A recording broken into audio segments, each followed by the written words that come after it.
आप सभी का स्वागत है हमारे चैनल एग्जाम क्लस्टर झारखंड में। इस वीडियो में मैं आपको बताऊंगा कि आप अपना जेएसएससी सीजीएल का फॉर्म खुद से कैसे भर सकते हो।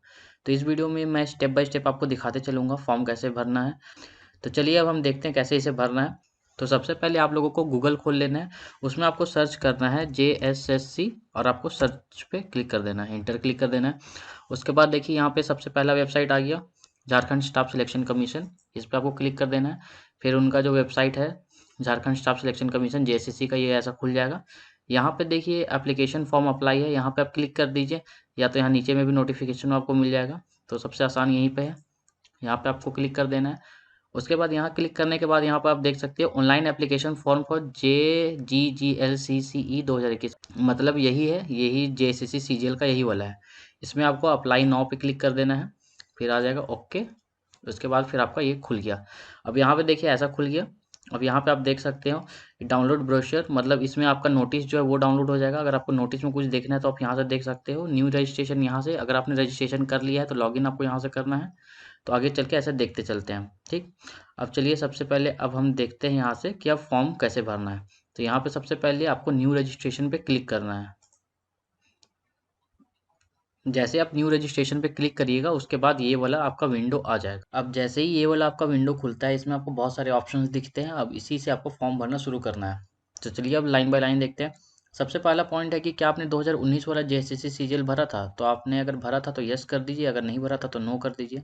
तो अगर आपने भरा था तो यस, और नहीं तो फिर नो। अगर यस कीजिएगा तो फिर आपको यहाँ पर रजिस्ट्रेशन नंबर डालना पड़ेगा, और अगर आप रजिस्ट्रेशन नंबर भूल गए हैं तो आप पीछे जा करके वहाँ से आप, इसमें दिया हुआ था ऑप्शन, आप वहाँ से कर सकते थे। उसके बाद क्या है कि आर यू इंडियन सिटीजन, तो यस कर दीजिए इसमें। उसके बाद जो अगला ऑप्शन है वो है are you local resident of Jharkhand, अगर आप झारखंड से तो यस, अदरवाइज नो। तो अगर आप नो कीजिएगा तो फिर आपका सारा रिजर्वेशन कैंसिल हो जाता है, जितना भी रिजर्व है, आप फिर आप अनरिजर्व में काउंट होइएगा, इसलिए यस कर दीजिए इसमें अगर आप झारखंड से हैं तो, अदरवाइज नो। और उसका जो अगला पॉइंट है वो है select your district of local resident, कि आपका कौन सा डिस्ट्रिक्ट से आप बिलोंग करते हो। तो इसमें आपको जो भी डिस्ट्रिक्ट से आप बिलोंग करते हो उसे आप सिलेक्ट कर लीजिए।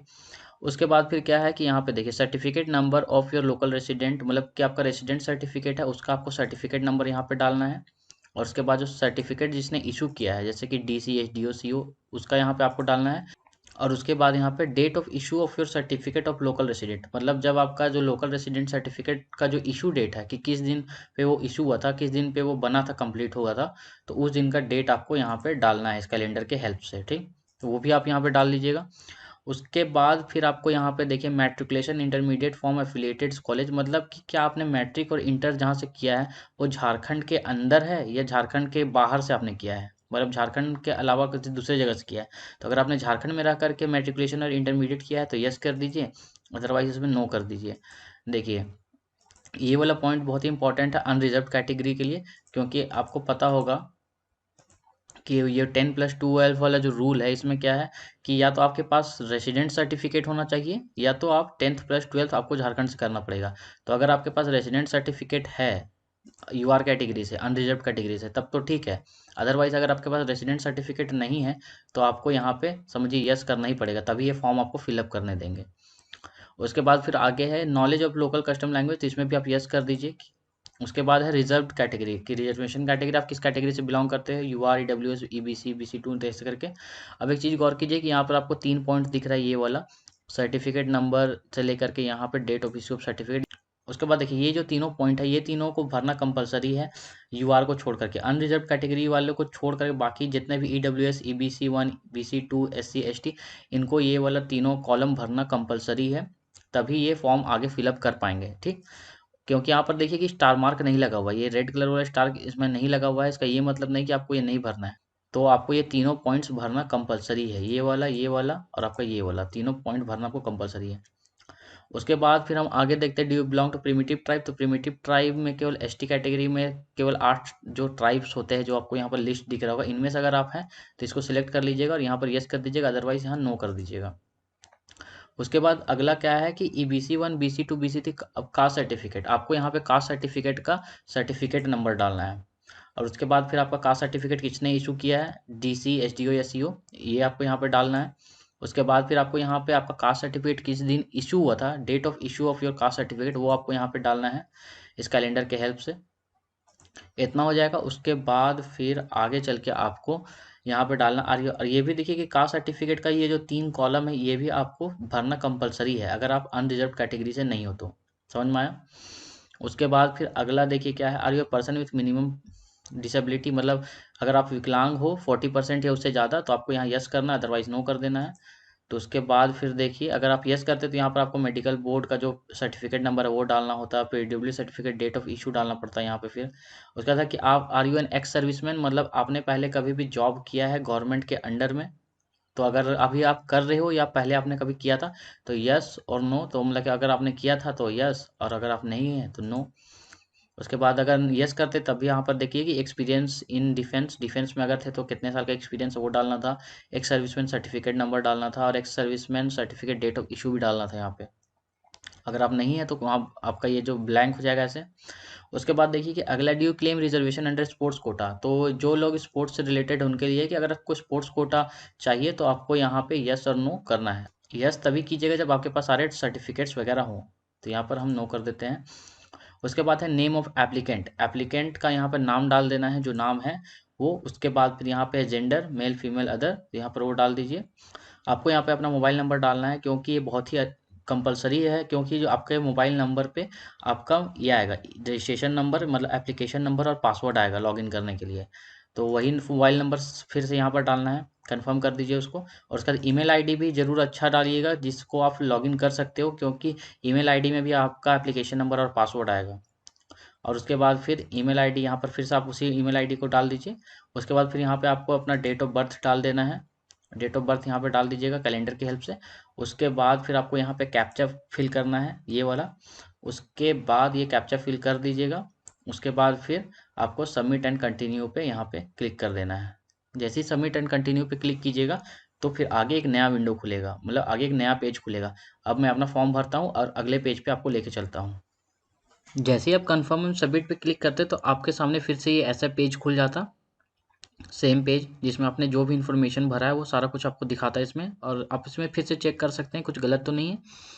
उसके बाद फिर से ये आपसे पूछता कि कंफर्म एंड सबमिट, क्या आप सब कुछ कंफर्म करते हैं, और उसके बाद फिर आपको यहाँ पे सबमिट पे क्लिक कर देना है। और आप लोग इस पॉइंट को जरूर भरिएगा, अगर आपने पिछली बार जेएसएससी सीजीएल का फॉर्म भरा था तो आप इसे यहाँ पर जरूर यस कीजिएगा और रजिस्ट्रेशन नंबर भी डाल दीजिएगा, क्योंकि उससे होगा कि आपका फीस नहीं लगेगा इस बार। तो ठीक है, चलिए हम कंफर्म और सबमिट पे क्लिक कर देते हैं। देखिए यहाँ पे फिर आ रहा है are you sure to submit as edit change in candidate detail will not be allowed after submission. एक बार सबमिट हो जाएगा उसके बाद एडिट चेंज अलाउड नहीं होगा, तो हम ओके कर देते हैं। ओके करने के बाद देखिए अब ऐसा आपके सामने खुल जाएगा कि हाँ आपका रजिस्ट्रेशन हो चुका है, और यहाँ पे आपका आईडी पासवर्ड भी आ गया है। आईडी पासवर्ड आपका यहाँ पे आ गया, यहाँ पे मैंने इसे ब्लर कर दिया है। आपका आईडी पासवर्ड यहाँ पे आ जाएगा और आपके एसएमएस में भी चला जाएगा फ़ोन में, और आपके ईमेल आईडी में भी ये चला जाएगा। अब यहाँ पर से आपको करना क्या है आगे, कि आपको कर लेना है क्लिक हेयर फॉर लॉगिन दिख रहा है, यहाँ पे आपको फिर से क्लिक कर लेना है। यहाँ से आप फिर आगे डायरेक्ट बढ़ सकते हो, या तो फिर बाद में फिर से उस पेज बैक जा करके वहाँ से आप लॉगिन कर सकते हो। तो मैं यहीं से सीधे करता हूँ, क्लिक हेयर फॉर लॉगिन में क्लिक कर देता हूँ। अब देखिए यहाँ पे एप्लीकेशन नंबर पासवर्ड आ गया, ये आपको अपने से डालना है। मैं इसे डाल लेता हूँ। यहाँ पे आपको कैप्चा दिख रहा होगा, आपको शुरू में एप्लीकेशन नंबर अपना डाल देना है जो कि आपके ईमेल में आ चुका होगा और पासवर्ड भी गया होगा वहाँ पे। उसके बाद फिर आपको अपना कैप्चा, यहाँ पे जो कैप्चा दिखा है इसको आपको भर देना है, मतलब यहाँ जो कुछ भी लिखा हुआ है इसको आपको यहाँ डाल देना है। तो मैं डाल देता हूँ DW73WH, DW73WH। कैपिटल होता है तो कैपिटल डालिएगा, स्मॉल लेटर होगा तो स्मॉल लेटर, ठीक। अब हम लॉगिन पे क्लिक कर देते हैं। अब जैसे ही आप लॉगिन पे क्लिक कीजिएगा आपका यहाँ पे सारा कुछ आ जाएगा फिर से, और यहाँ पे आपको ढेर सारा स्टेप दिखेगा ऊपर में, जैसे application detail, payment process, photo signature, application slip. तो अगर आपका एप्लीकेशन स्लिप डाउनलोड हो जा रहा है लास्ट में, मतलब समझिए कि आपका पूरा फॉर्म कंप्लीट हो चुका है। अगर आपने पिछले बार का सीजीएल का फॉर्म भरा था तो आपको पेमेंट प्रोसेस में आपको नहीं जाना पड़ेगा, आपका पेमेंट ऑटोमेटिक कंप्लीट हो जाएगा। तो उसके बाद फिर देखिए यहाँ पे आपका कैंडिडेट डिटेल सारा कुछ आ गया है। अब आगे है education, qualification and other details, यहाँ पे है ये सब आपको फिल करना, क्या क्या मैं बताते चलता हूँ। ये बात भी ध्यान रखिएगा कि अगर आपने पिछले बार का सीजीएल दिया था और इस बार आपने डिटेल्स फिल किया उसका, तो आपका जो पेमेंट है वो आपका ऑटोमेटिक हो जाएगा, आपको पेमेंट करने की ज़रूरत नहीं पड़ेगी। तो एप्लीकेशन डिटेल वाले विषय में देखते हैं, इसमें आपने जो कुछ भी पहले भरा था वो सारा कुछ इसमें आ चुका है। उसके बाद अब यहाँ देखिए कुछ कुछ और भी भरना है यहाँ पे। सबसे पहले तो यहाँ पे आपको फादर्स नेम भर लेना है अपना, फिर मदर्स नेम भर लेना है। उसके बाद फिर क्या आर यू मैरिड, क्या आप शादीशुदा है या नहीं है, तो यहाँ पे यस और नो, अगर शादीशुदा है तो यस और नहीं है तो नो कर दीजिए। उसके बाद फिर आपका अगर यस करते हो तो यहाँ पे स्पाउस नेम मतलब आपकी वाइफ का नाम, वो आपको यहाँ पे देना है। अदरवाइज यहाँ पे नो कर दीजिए। उसके बाद आगे बढ़िए, फिर आपको आधार कार्ड का नंबर डालना है यहाँ पे। उसके बाद है कि आइडेंटिफिकेशन मार्क मतलब कुछ पहचान चिन्ह आपको यहाँ पर लिखना है दो, जैसे कि तिल विल के बारे में, कहीं तिल है या कट मार्क है वो सब आप यहाँ लिख दीजिए। एक दो ठो लिखना है यहाँ पे, यहाँ दो लिख दीजिए। उसके बाद फिर यहाँ पे देखिए, इसके बाद आपको एड्रेस डालना है। एड्रेस में देखिए यहाँ पे दो दिया है, कॉरस्पॉन्डेंस जहाँ आप अभी रहते हो और आपका परमानेंट जहाँ आपका परमानेंट घर है। तो आप अगर एक ही जगह पे आपका दोनों है तो यहाँ पे आप क्लिक कर दीजिएगा, परमानेंट और कॉरस्पॉन्डेंस एड्रेस सेम है बोल करके। और यहाँ पर आप जो कुछ भी भरते जाइएगा वो ऑटोमेटिक इस साइड पे आपका भर जाएगा। तो आपको यहाँ पे अपना एड्रेस डाल लेना है, उसका town, village, police station, post office, ये सारा कुछ देख करके आप डाल दीजिएगा यहाँ पे अपना। उसके बाद फिर आपको यहाँ 10th 12th और ग्रेजुएशन का आपको यहाँ पे मार्क्स वगैरह डालना है। देखिए सबसे पहले तो है कि 10th क्लास का आपको क्या डालना है यहाँ पे, स्कूल कॉलेज इंस्टीट्यूशन नेम, मतलब जिस भी स्कूल या कॉलेज से आपने 10th क्लास की पढ़ाई की है या इंस्टीट्यूशन से पढ़ाई की है वो आपको यहाँ पे डालना है। उसके बाद यहाँ पे बोर्ड यूनिवर्सिटी कि आपने जो 10th क्लास दिया है वो किस बोर्ड या किस यूनिवर्सिटी से एफिलेटेड था, जैसे कि 10th क्लास सीबीएसई हो गया आपका या जैक बोर्ड हो गया। तो अगर आपने सीबीएसई से दिया था तो यहाँ सीबीएसई लिख दीजिए, अगर जैक बोर्ड से दिया था जैक बोर्ड लिख दीजिए, अदर जो भी बोर्ड से आपने दिया था वो आप यहाँ लिख दीजिए। उसके बाद फिर आपका पासिंग ईयर क्या था कि आपने किस साल 10th क्वालिफाई किया था, ये आपका सर्टिफिकेट 10th क्लास से जो सर्टिफिकेट होगा उसमें आपको ये मिल जाएगा। उसके बाद कितना परसेंटेज आया था आपका 10th क्लास में। और बेसिकली यहाँ पे देखिए सब्जेक्ट दिया हुआ है, तो 10th क्लास का कोई स्पेसिफिक सब्जेक्ट नहीं होता है, तो आप यहाँ पे अपना जो 5-6 सब्जेक्ट है उसे ही line by line Hindi English math ऐसे करके आप ये लिख सकते हैं, यहाँ पे लिख दीजिएगा। उसके बाद यहाँ आ जाता है ट्वेल्थ। ट्वेल्थ में देखिए क्या होता है कि नेम ऑफ द स्कूल, मतलब फिर से आपने ट्वेल्थ कहाँ से किया है, अपने कॉलेज या स्कूल का नाम यहाँ लिख देना है या इंस्टीट्यूशन का। उसके बाद कि आपका जो ट्वेल्थ है उसका बोर्ड क्या था या यूनिवर्सिटी, मतलब कि जैक बोर्ड था या सीबीएसई बोर्ड था या बिहार बोर्ड था, कुछ भी, तो जो भी था वो आपको यहाँ पे देना है। उसके बाद फिर आपको यहाँ पे अपना फिर से पासिंग ईयर डालना है कि ट्वेल्थ आपने कब पास किया था, ये आप यहाँ डाल लीजिएगा, ये भी आपको सर्टिफिकेट में मिल जाएगा 12th क्लास के। उसके बाद परसेंटेज कि 12th क्लास में आपका कितना परसेंटेज आया था वो आपको यहाँ डालना है। और सब्जेक्ट, तो 12th क्लास में तो आर्ट साइंस बेसिकली सब्जेक्ट होते हैं, तो आप यहाँ पे सब्जेक्ट का पूरा डाल सकते हो। फिर से यहाँ डाल दीजिए कि क्या क्या सब्जेक्ट था आपका।